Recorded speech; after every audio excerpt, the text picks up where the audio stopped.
नमस्कार, मैं राहुल कोटियाल। हफ्ते भर की छुई बात समेटे हम एक बार फिर से हाजिर हैं अपने साप्ताहिक कार्यक्रम के साथ, जिसका नाम है एक्स्ट्रा कवर।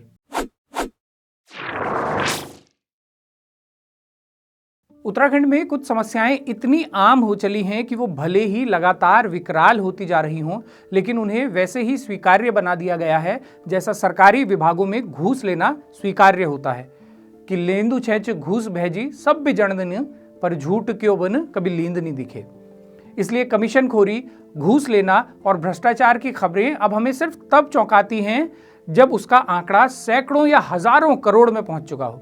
छोटी मोटी चोरी पर तो लोग खुद ही उस नेता या अधिकारी का बचाव करने लगते हैं जिसने गड़बड़ी की हो, जैसे इन दिनों पुरोला विधायक दुर्गेश्वर लाल के मामले में हो रहा है। विधायक रहते हुए भी उनके खाते में मनरेगा मजदूरी का पैसा आता रहा, लेकिन इस खबर के सार्वजनिक होने पर कई लोग विधायक जी के बचाव में ही उतर आए कि बल इतनी सी तुराक विधायक जी ने सच्ची में थोड़ी चखी होगी। बहरहाल, इस मामले पर अभी आगे विस्तार से बात करेंगे, लेकिन पहले उस समस्या पर चर्चा करते हैं जो दिनों दिन पहाड़ के लिए जानलेवा होती जा रही है।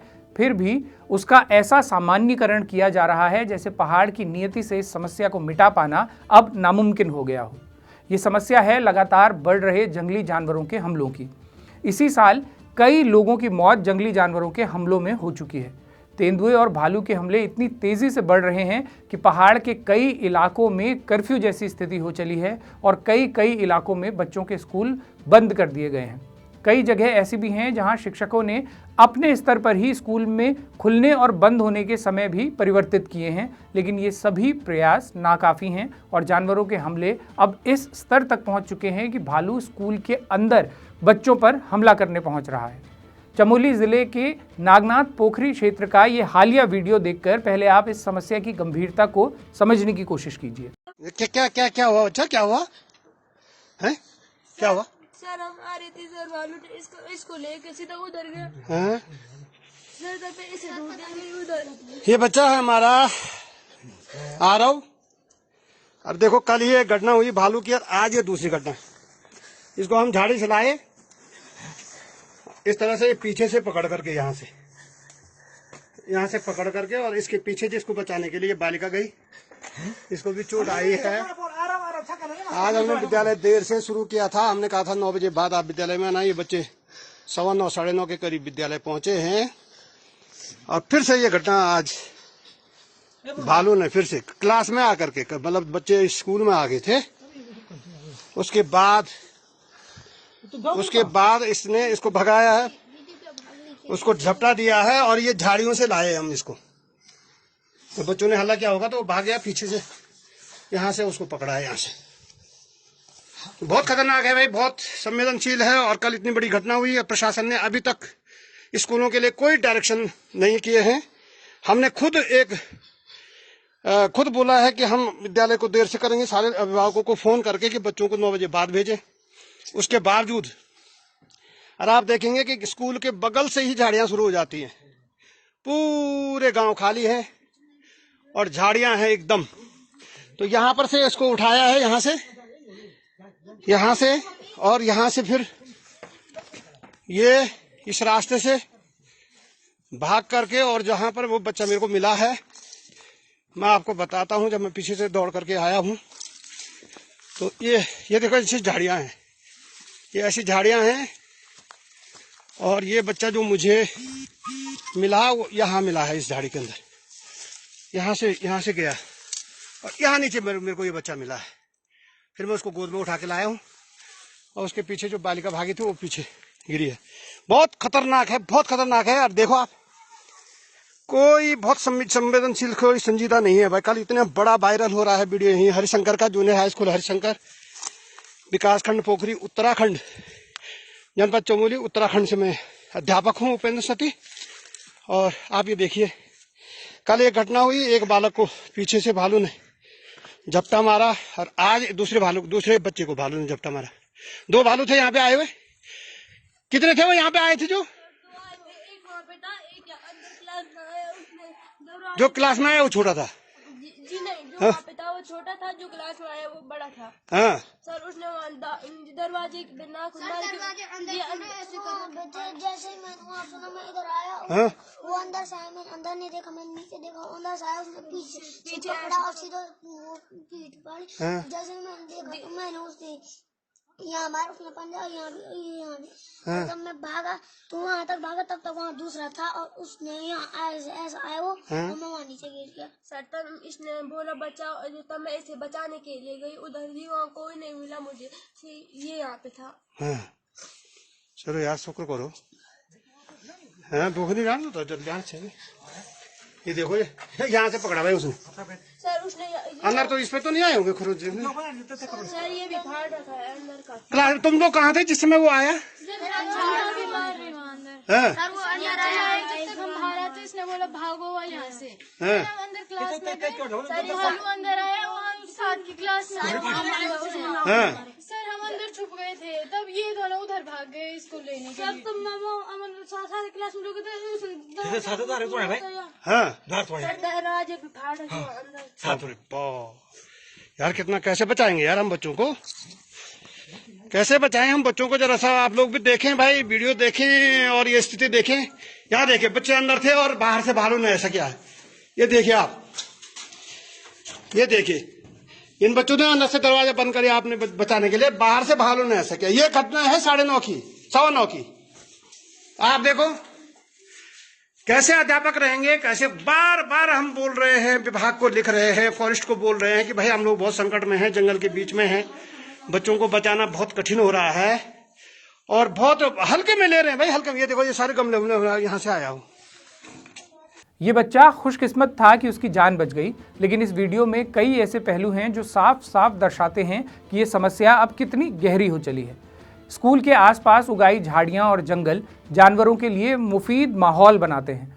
ऐसे कई एक्सपर्ट्स अनेकों बार ये दोहरा चुके हैं कि जंगली जानवरों को मानव बसासतों से दूर रखने के लिए ये प्राथमिक पहल होनी चाहिए कि सिर्फ भवनों के आसपास ही नहीं बल्कि पहाड़ी पगडंडियों के आसपास की भी झाड़ियों को साफ करने का काम प्राथमिकता से किया जाए। उत्तराखंड में जिस तेजी से हमलों की घटनाएं बढ़ रही हैं, ऐसे में एक्सपर्ट्स की सलाह पर युद्ध स्तर पर काम किया जाने की जरूरत थी, लेकिन सरकारी स्तर पर घोषणाओं से ही इतिश्री कर दी जाती है कि इस समस्या के समाधान के लिए इतने करोड़ का अतिरिक्त बजट बना दिया गया है। अब अगली खबर संभवतः तब बनेगी जब सामने आएगा कि वो अतिरिक्त बजट कैसे चपट कर दिया गया है, जबकि धरातल पर स्थिति जस की तस ही रह जाएगी। इस वीडियो में आपने उन शिक्षक की चिंता और हताशा को भी महसूस किया होगा जो बार बार दोहरा रहे हैं कि हम बच्चों को कैसे बचाएंगे। भालू के हमले लगातार बढ़ रहे हैं। हम प्रशासन से लेकर वन विभाग तक लगातार कई बार लिख चुके हैं कि ये समस्या कितनी भयावह हो चली है, लेकिन सब इसे हल्के में ले रहे हैं। इसी स्कूल में पिछले 2 दिनों में भालू ने 2 बच्चों पर हमला किया है और इस बार तो स्कूल परिसर के भीतर कक्षा भवन तक भालू घुस आया है। ये अकेला गांव या क्षेत्र नहीं है जहां इन दिनों जानवरों का ऐसा आतंक मचा है। ये समस्या इतनी गंभीर हो चुकी है कि हमेशा मित्र विपक्ष की भूमिका में और खाडून जुगाड़ रहने वाली कांग्रेस ने भी इस बार इस मुद्दे को जोरदार तरीके से उठाया है। लेकिन सरकार के पैरोकारों को देखिए कि उन्होंने कांग्रेस के इस विरोध प्रदर्शन को पूरा डाइवर्ट करने के लिए मुद्दे को ही गौण बना दिया और सारी बहस उस प्लास्टिक की बंदूक पर ले आए जिसे लहराते हुए कांग्रेस अध्यक्ष गणेश गोदियाल विरोध प्रदर्शन में उतरे थे। फिर प्रदेश में ये चर्चा पीछे चली गई कि पहाड़ में रोज महिलाएं और बच्चे जंगली जानवरों का शिकार होते हुए मारे जा रहे हैं और ये बहस आगे आ गई कि गणेश गोदियाल आतंकवादी हैं और आतंकवाद को समर्थन दे रहे हैं। वे तब जब नैरेटिव से ही सारी समस्याएं सुलझाई और उलझाई जा सकती हैं, तो सरकार को भी क्या पड़ी है जटिल समस्याओं का स्थायी समाधान खोजने की। आईटी सेल है ही जटिल से जटिल समस्या पर जनता को बुथियाने के लिए या फिर किसी नॉन इश्यू को धकाधक रील बना बनाकर उसे ही प्रदेश की सबसे बड़ी समस्या बता देने के लिए। इसी हफ्ते का ये दूसरा वीडियो भी देखिए जिसमें एक मरीज को स्ट्रेचर सहित जमीन पर ही लेटा दिया गया है। प्रदेश की स्वास्थ्य व्यवस्था की ऐसी प्रतिनिधि तस्वीरें समय समय पर सामने आती रहती हैं, लेकिन ये समस्या अब सनातन बना दी गई है, जिसे मंत्री जी समय समय पर कुछ आंकड़ों से ढकते हुए कह देते हैं कि हमने डॉक्टरों की इतनी नियुक्तियां पहाड़ में कर दी हैं कि अब मरीज डॉक्टर को नहीं बल्कि डॉक्टर ही मरीजों को खुजा रहे हैं। क्या जीवन तब पिछले हफ्ते उत्तराखंड में सरकारी विभागों की उदासीनता का एक मामला टिहरी से भी सामने आया, जहां लाइब्रेरी की 7,000 से ज्यादा किताबों को दीमक वैसे ही चट कर गई जैसे चकड़ैत उत्तराखंड के तमाम संसाधनों को कर ही रहे हैं। 100 साल पुराना ये पुस्तकालय साल 1923 में स्थापित हुआ था। हाल ही में इसमें कुछ रेनोवेशन भी किया गया, जिसमें संभवतः दीवारों का रंग रोगन और ढांचागत सुधार तो किया गया, लेकिन जो पुस्तकें किसी भी पुस्तकालय की आत्मा होती हैं उनमें ही कांटे लगा दिए गए। टिहरी में रहने वाले वरिष्ठ पत्रकार महिपाल नेगी जब बीते दिनों यहां पहुंचे तो उन्हें मालूम हुआ कि 1 सदी पुराने इस पुस्तकालय में अब पहले की तुलना में आधी से भी कम पुस्तकें रह गई हैं। उन्होंने आरटीआई के माध्यम से जब इस बारे में और पड़ताल की तो पता चला कि लगभग 50,000 किताबें जो यहाँ इतने लंबे समय में जमा की गई थी, उनमें से 17,000 तो युवा कल्याण विभाग के किसी गुठियारजुगा बना दी गई हैं और 7,000 किताबें बल दीमक चट कर गए हैं। अब देखिए कि इससे ज़्यादा बिजोग पड़ने वाली स्थिति क्या होगी कि ये किताबें किसी कुलड़े में चुलियाई हुई नहीं थी कि वहाँ पड़े पड़े उन्हें दीमक खा गई, बल्कि बाकायदा पुस्तकालय में थी। पुस्तकालय में कार्यरत कर्मचारियों का एकमात्र काम ही होता है कि किताबों की देखरेख करते रहें और पढ़ने वालों को उपलब्ध करवाते रहें। और अगर किताबें समय के साथ साथ खराब होने भी लगी थी तो उनके रख रखाव और उनके डिजिटल माध्यम में कन्वर्ट करने जैसे कई प्रयास किए जा सकते थे जो नहीं हुए।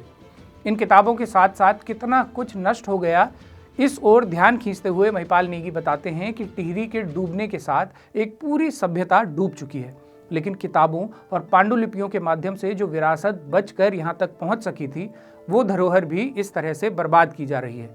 महिपाल नेगी ये भी बताते हैं कि इस सार्वजनिक पुस्तकालय में कई रियासतकालीन पांडुलिपियाँ और अप्रकाशित ग्रंथ हैं जो दुर्लभ हैं। इन पुराने ग्रंथों को बचाना उस माध्यमिक शिक्षा विभाग की प्राथमिकता होनी चाहिए जिसके अंतर्गत ये पुस्तकालय है, लेकिन उसी विभाग ने इन अमूल्य किताबों को कबाड़ मानकर खत्म कर दिया और करीब 17,000 किताबों को स्टोर में डंप कर दिया है। इन 17,000 किताबों की नियति भी आगे चलकर वही होगी, क्योंकि जब पुस्तकालय में ही किताबों की देखरेख नहीं हो सकी तो अब स्टोर में डंप कर दी गई किताबों को तो एक तरह से विभाग ने खुद ही दीमकों के हवाले कर दिया है। महिपाल नेगी जब उस स्टोर में गए जहां किताबों को डंप किया गया है तो वहां के गार्ड ने उन्हें बताया कि स्टोर की उन्हें अब ज़रूरत है, इसलिए संभवतः इन किताबों को जल्द ही कबाड़ी के हवाले कर दिया जाएगा।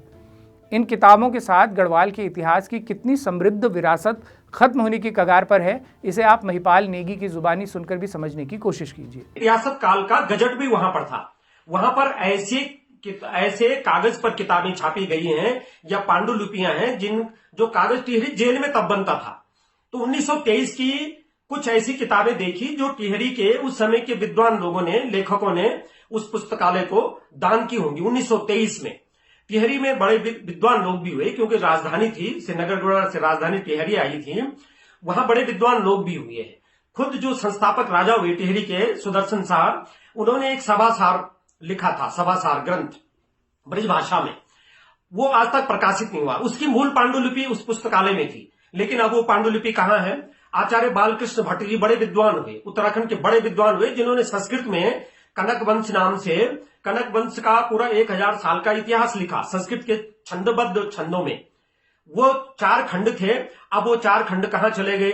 डॉक्टर महावीर प्रसाद गैरोला, जो टिहरी के पहले डिलीट हुए और पहले दार्शनिक माने जाते थे, उन्होंने जो समग्र अपनी पूंजी लगा करके जो पुस्तकें प्रकाशित की थी, 1 दर्जन से ज्यादा, वो किताबें कहाँ चली गई?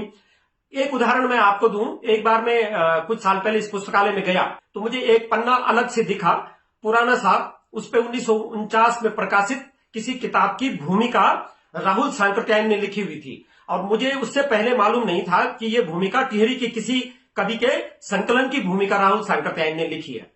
उसको ढूंढने जब लगे तो बाकी उसका हिस्सा, जिस किताब से वो पन्ना अलग हो गया था, पता चला कि वो मनोहर लाल उनियाल श्रीमन जी की कविता संकलन कादम्बिनी है, जो 1949 में प्रकाशित हुआ और जिसकी भूमिका महापंडित राहुल सांकृत्यायन ने लिखी थी। क्या वो किताब अब भी वही होगी या वो कबाड़ खाने में चली गई होगी? तो इस तरह की महत्वपूर्ण एक बहुत बड़ी विरासत जो हम टिहरी वालों की थी, जो डूबने से बच गई थी, लेकिन जिसको बर्बाद होने से हम बचा नहीं पा रहे। तो एक तरह से अगर ये लाइब्रेरी उजड़ गई, बर्बाद हो गई, तो टिहरी की ही नहीं, ये गढ़वाल और उत्तराखंड की एक बहुत ही समृद्ध पुस्तकालय है। एक बहुत बड़ी विरासत उजड़ जाएगी और एक तरह से ये बौद्धिक विपन्नता का काम हम कर रहे हैं। और अगर ये वीडियो कहीं आप साथियों के माध्यम से डॉक्टर धन सिंह रावत जी जो शिक्षा मंत्री हैं उन तक पहुंचे तो इस मामले का तत्काल संज्ञान ले। पिछले हफ्ते एक अतरंगी मामला पुरोला से भी सामने आया। मामला ये कि पुरोला विधायक दुर्गेश्वर लाल और उनकी पत्नी दोनों ही मनरेगा योजना के जॉब कार्ड धारक हैं और लगातार मनरेगा के तहत पैसा उनके खातों में जमा होना दर्शाया जा रहा है। यानी विधायक बन जाने के बाद भी उनके बैंक खाते में वो मजदूरी लगातार पहुंच रही है जो रोजगार गारंटी के तहत समाज के एक बड़े वर्ग को मजदूरी करने के एवज में दी जाती है। हिंदुस्तान अखबार में प्रकाशित खबर के अनुसार विधायक बनने से पहले कई बार दुर्गेश्वर लाल और उनकी पत्नी को मनरेगा मजदूरी का भुगतान हुआ था। विधायक बन जाने के बाद भी जून 2022 में विधायक की पत्नी को रेकचा के आम रास्ते में पीसीसी खड़िंजा लगाने का काम मिला। साल 2023-24 में उन्हें कहीं पीसीसी की मजदूरी तो कहीं वृक्षारोपण का काम मिला और वर्तमान वर्ष में स्वयं विधायक जी को पिनेकची तोक में मजदूरी का काम मिला। इस खबर के अनुसार पिछले कुछ वर्षों में विधायक जी और उनकी पत्नी को करीब 23,000 रुपए का भुगतान हुआ। ये रकम इतनी छोटी है कि लोगों का ये सोचना स्वाभाविक ही है कि विधायक जी ने जानबूझकर ऐसा नहीं किया होगा और भूल से उनका जॉब कार्ड सरेंडर या निरस्त नहीं किया जा सका होगा, जिसका फायदा उठाते हुए संभवतः ग्राम प्रधान ने उनके जॉब कार्ड का ऐसा इस्तेमाल किया। वैसे तो मनरेगा में काम करने वाले मजदूरों को मौके से फोटो भी अपलोड करनी होती है, लेकिन कई दूरस्थ इलाकों को इस प्रावधान से छूट दी गई है क्योंकि वहां नेटवर्क की समस्याएं रहती हैं। दुर्गेश्वर लाल जी का क्षेत्र भी ऐसा ही दूरस्थ है, लेकिन इस पूरे प्रकरण में कई गंभीर सवाल हैं। चलिए मान भी लिया कि विधायक बनने से पहले सच में सपत्नीक मजदूरी किया करते थे और रोजगार की गारंटी मांगा करते थे, लेकिन विधायक बन जाने के बाद भी उनका जॉब कार्ड निरस्त न होना उनकी बड़ी चूक तो है ही। संभवतः इतनी बड़ी कि ऑफिस ऑफ प्रॉफिट जैसे विवाद में अगर फंस गए तो उनकी विधायकी भी जा सकती है। यहाँ ये अहम नहीं होता कि उन्हें कितने पैसे का लाभ हुआ, अहम ये है कि क्या वो उस ऑफिस ऑफ प्रॉफिट की लीगल परिभाषा के दायरे में आते हैं या नहीं। फिर दिलचस्प ये भी है कि दुर्गेश्वर लाल का मामला ठीक उस समय सामने आया है जब देश भर में मनरेगा चर्चाओं में है, क्योंकि केंद्र सरकार इसके नाम के साथ ही इसके स्वरूप को भी काफ़ी हद तक बदल रही है। इस योजना का नाम मनरेगा से बदलकर VBG रामजी किया जा रहा है, यानी महात्मा गांधी राष्ट्रीय ग्रामीण रोजगार गारंटी योजना से बदलकर अब इसका नाम किया जा रहा है विकसित भारत रोजगार और आजीविका के लिए गारंटी मिशन ग्रामीण। नाम के साथ ही जहां पहले इस योजना के लिए सारा पैसा केंद्र सरकार देती थी, वहीं अब योजनाओं में 40% राज्यों को देना होगा।